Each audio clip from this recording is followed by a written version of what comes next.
Dear students, आज हम बात करेंगे adjoint and inverse of a matrix. Earlier video में आपने नोटिस किया होगा कि हमने एक इम्पॉर्टेंट टर्म सीखी थी and it was cofactor of the element of a matrix, और कोफैक्टर के थ्रू हमने एक 2x2 ऑर्डर का एग्जाम्पल भी लिया था एडजॉइंट ऑफ अ मैट्रिक्स। यहाँ पर मैं आपको अब एडजॉइंट निकालना सिखाऊंगा और उसके साथ साथ एडजॉइंट के साथ साथ अब हम इन्वर्स भी with the help of adjoint direct निकालना सीखेंगे। आपको मैं रिकॉल करा दूं, इन्वर्स हम इससे पहले भी निकाल चुके हैं और उसकी डेफिनेशन भी मैं रिकॉल कराऊंगा। सबसे पहले आप देखें, हम अगर अपना पुराना एग्जाम्पल या एक नया एग्जाम्पल ले लेते हैं। Suppose we have a matrix A और 2 3 5 और 1, इस तरीके से मैंने कोई भी रैंडमली 2x2 ऑर्डर का मैट्रिक्स ले लिया। Adjoint of this matrix A earlier video में हम डिस्कस कर चुके हैं, जो कि कॉरस्पॉन्डिंग एलिमेंट के कोफैक्टर, पहले एलिमेंट का कोफैक्टर, इसके रो कॉलम डिलीट करने के बाद यहाँ 3 आ गया। साइन स्कीम भी ध्यान रखनी है, यहाँ मैं लिख देता हूँ। Sign scheme plus minus minus plus, इस एलिमेंट का कोफैक्टर, इसके रो कॉलम डिलीट करने के बाद 1 and with it sign scheme it is -1। फिर इस एलिमेंट का कोफैक्टर, रो कॉलम डिलीट करने के बाद 5 और एलिमेंट के बाद साइन स्कीम के बाद -5, और फाइनली इस एलिमेंट का कोफैक्टर 2। इन कोफैक्टर मैट्रिक्स का ट्रांसपोज, ये हमने अर्लियर डिस्कशन किया था, it is said to be adjoint of the matrix. और जब ट्रांसपोज लेते हैं, रो कॉलम की इंटरचेंजिंग करते हैं, तो इस तरीके से बदल जाता है। शॉर्ट में आप 2x2 ऑर्डर में एडजॉइंट भी ध्यान रख सकते हैं, because we have only 4 element there. आप देखें, प्रिंसिपल डायगोनल एलिमेंट तो इंटरचेंज हो गए और जो अदर डायगोनल है उसके एलिमेंट का साइन ऑपोजिट हो गया। This is the direct way to remember adjoint of a matrix of order 2x2। लेकिन यहाँ पर हमने आज जो हमने एडजॉइंट की एक शुरुआत की थी, कोफैक्टर टर्म की शुरुआत की थी, उसकी इंपॉर्टेंस देखनी है कि how these terms are useful to get inverse of a matrix directly. मैं यहाँ पर आपको एक चीज़ नोटिस करवाता हूँ। अगर मैं किसी भी मैट्रिक्स को उसके एडजॉइंट से प्रोडक्ट करता हूँ, then let us see what will happen. देखते हैं क्या होता है।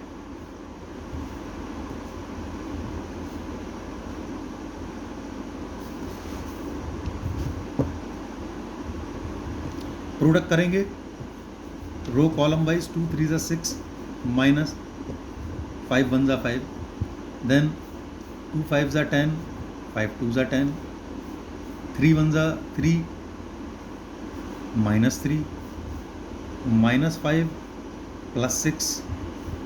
here we will get 1 0 0। ये क्या हुआ? ये तो हमारे पास बड़ी इंपॉर्टेंट टर्म आ गई, ये तो आइडेंटिटी मैट्रिक्स आ गया। बाहर हमारे पास यहाँ बाई चांस नहीं है, लेकिन मैं फिर भी लिख देता हूँ। मैं एक और एग्जांपल ले लूँगा फॉर मोर क्लैरिटी। मैंने यहाँ 1 लिख दिया, यानी कि 1 टाइम्स आई है। अगर हम ध्यान से नोटिस करें, ये तो आइडेंटिटी है, लेकिन ये 1 भी उस गिवन मैट्रिक्स की टर्म में उसके कॉरस्पॉन्डिंग डिटरमिनेंट की वैल्यू है। 6 - 5 इट इज़ 1। सो यहाँ से एक बहुत इंपॉर्टेंट कंक्लूजन निकला कि अगर हम किसी भी मैट्रिक्स को उसके एडजॉइंट से प्रोडक्ट करें, या आप इसका रिवर्स भी अपने आप करके देख सकते हैं, एडजॉइंट का मैट्रिक्स से प्रोडक्ट करें, तो it all the time value of the determinant into identity matrix के बराबर आता है। आप यहाँ पर मैं एक एग्जांपल चेंज कर देता हूँ, जिससे आपकी क्लैरिटी और बेटर हो जाएगी। अगर मैं मैट्रिक्स ये ले लूँ 4 1 2 1, आप ध्यान से नोटिस करना, इसके मैट्रिक्स का इसके एडजॉइंट से प्रोडक्ट गारंटी है it will be 2 times identity matrix, like this 2 0 0 2। और 2 मैट्रिक्स ए के कॉरस्पॉन्डिंग क्या है? 2 मैट्रिक्स ए के कॉरस्पॉन्डिंग डिटरमिनेंट की वैल्यू है। So that is why it is again determinant i. तो बार बार ये प्रॉपर्टी हमें इम्पॉर्टेंट थ्योरम की तरफ ले जा रही है। ये थ्योरम है, आप बुक में कंसल्ट कर सकते हैं, चाहे मैट्रिक्स 2x2 ऑर्डर का हो, चाहे 3x3 ऑर्डर का, और एनी हाइयर ऑर्डर का हो। हाइयर ऑर्डर हम इसलिए डिस्कस नहीं करते क्योंकि हाइयर ऑर्डर के मैट्रिसेस हमारे कोर्स में नहीं है। तो यहीं से एक इम्पॉर्टेंट थ्योरम इन्वर्स डायरेक्ट निकलने के लिए हमारे पास आई कि अगर मैं ये मान लूँ कि डिटर्मिनेंट ए नॉन ज़ीरो है, ज़ीरो के अलावा कुछ भी है, ज़ीरो नहीं, तो can I divide both sides by determinant a? दोनों तरफ मैं डिटर्मिनेंट ए से डिवाइड कर सकता हूँ। अब इन दोनों का प्रोडक्ट मेरे पास आइडेंटिटी हो गया। Recall the definition of inverse of any matrix. मैंने यहाँ रिकॉल कर दिया। रिकॉल आप याद करो, एलिमेंट्री ट्रांसफॉर्मेशन चैप्टर में हमने डेफिनेशन पढ़ी थी कि if we have two square matrix of same order such that उनका प्रोडक्ट कॉम्यूटेटिव है, और कॉम्यूटेटिव के साथ साथ उनका प्रोडक्ट आइडेंटिटी मैट्रिक्स के बराबर आता है, then both are said to be inverse of each other. अब आप यहीं से इसे ध्यान से देखें, यहाँ पर जब मैंने डिटर्मिनेंट ए से डिवाइड किया, ये मान करके डिटर्मिनेंट ए नॉन ज़ीरो है, तो यू में नोटिस दैट मैट्रिक्स ए का एडजॉइंट ए अपॉन डिटर्मिनेंट ए से प्रोडक्ट आइडेंटिटी के बराबर आ रहा है। तो कैन आई से अगर आप इन दोनों को कंपेयर करें, can I say A inverse will be, this is the direct way to get the inverse. यानी कि अभी जो मेरे पास ऊपर एग्जाम्पल है, अगर उसी एग्जाम्पल में मैंने इनवर्स ऑफ द मैट्रिक्स निकालना है, तो व्हाट शुड वी डू और व्हाट शुड आई डू?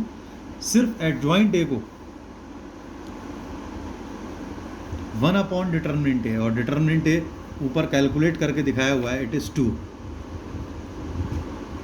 यानी कि इनवर्स खुद इसका, sorry I did the mistake, it is not the adjoint A, I did the mistake, let me correct it. A inverse it is 1 upon determinant A, and adjoint A अभी मैंने आपको direct बताया, principal diagonal element interchange हो जाते हैं 2x2 order में, और जो अदर डायगोनल हैं उनके एलिमेंट के साइन बदल जाते हैं, मैंने डायरेक्ट लिख दिया।